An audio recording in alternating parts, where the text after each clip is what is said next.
Ito ay isa sa natatanging kwento ng mga pangako ng pag-ibig sa buhay ni Caprecious. Isa siya sa naging foundation ng ating pagsiservisyo at naglingkod siya bilang isang tapat at hindi matatawarang pag-uugali, hindi lang bilang isang empleyado, kundi itinuring na ring isang kamag-anak at isang kapamilya dahil sa marami siyang itinuro sa atin, lalong-lalo na sa funeral industry.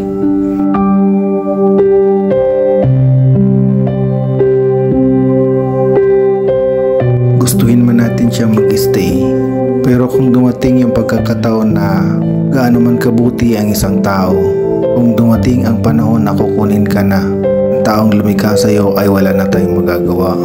Maiiwan ang alaala bilang isang ginintuang memories na hindi na natin makakalimutan at magiging aral sa atin anuman ang kahinatnan ng ating sinimulan. Dahil sa marami na tayong natutunan sa kanya, dadalhin natin hanggang mapasaan ang ating sinimulan. Hindi ko alam kung maririnig mo yung mga sinasabi ko sa iyo, ate, pero maraming salamat sa lahat ng ibinigay mo at pinayo mo sa amin. Lalong-lalo na sa panahon nung unang nagsisimula pa lang ako. Maraming salamat sa mabuti at tapat na serbisyo na ibinigay mo sa amin. Nasaan ka man ngayon, sana makapagpahinga ka at masaya ako sa alaalang iniwan mo sa amin. Sana marami pang taong kagaya mo na maging tapat hanggang sa kahuli-hulihang pagkakataon. Ang alaala mong iniwan ay magiging parte na ni Caprecious. At ako, babaunin ko hanggang sa libingan. Gusto ko mang hilingin na umaba pa ang iyong buhay para makasama ka pa namin doon sa mga plano natin. Pero dahil sa itinakda na ang lahat, ay wala na tayong magagawa. Ang tanging magagawa ko ay babaunin ang lahat ng alaalang iniwan mo kahit mapasaan man. Sa maikling panahon na iniwan mo sa amin na at nakasama ka namin, alam ko na sa umpisa pa lang ay mabuti kang tao at may pagkakataon na parehas tayo na nagiging ugali. Salamat sa lahat ng itinuro mo sa amin, lalong-lalo na sa akin. Sana may dumating pang isang kagaya mo na magiging parte ng aking mga pangarap, na siyang magtuturo at kumabay sa amin at hindi para mapagsamantalahan ka at maging tapat hanggang sa kahuli-hulihang pagkakataon. Saksi ko ang langit sa lahat ng kabutihan na ibinigay mo sa amin. Kung yung ibang tao ay hindi nila maintindihan kung gaano ka ka-estrikto, ako ay naiintindihan ko ang lahat. Dahil kung mas mahigpit, mas maganda ang kalalabasan. Yung hiniling mo bago ka pumanaw, ate, proud ako dahil nagawa ko lahat.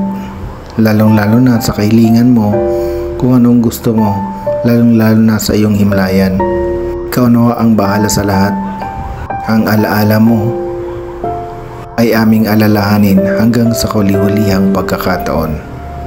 Maging aral ang lahat ng itinuro mo sa amin at ikakwento ko ang lahat ng kabutihan mo sa susunod pang mga henerasyon. Siya nga pala, ate, kung magkita kayo ni Boss Billy, kung ano ho ang bahala, ikamusta mo na lang ako. Konting panahon na nag-usap din kami noon, naging mabuti rin siya sa akin at marami rin akong natutunan sa kanya. Maraming salamat sa inyong dalawa. Sana ipahintulot ng pagkakataon at panahon na magkaroon ng isang kagaya nyo na gumabay, lalong-lalo na sa oras na nagkakagulo at mahirap nang intindihin ang mga sitwasyon. Hindi ka lang naging isang kasamahan sa trabaho, kundi isa ka sa naging malapit sa amin. Uli, maraming salamat po sa turo at mga paggagabay na ibinigay mo sa amin. Sana maging maligaya at makapagpahinga ka na ng maayos, ate.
Maraming salamat, Ate Babes. Hanggang sa muli.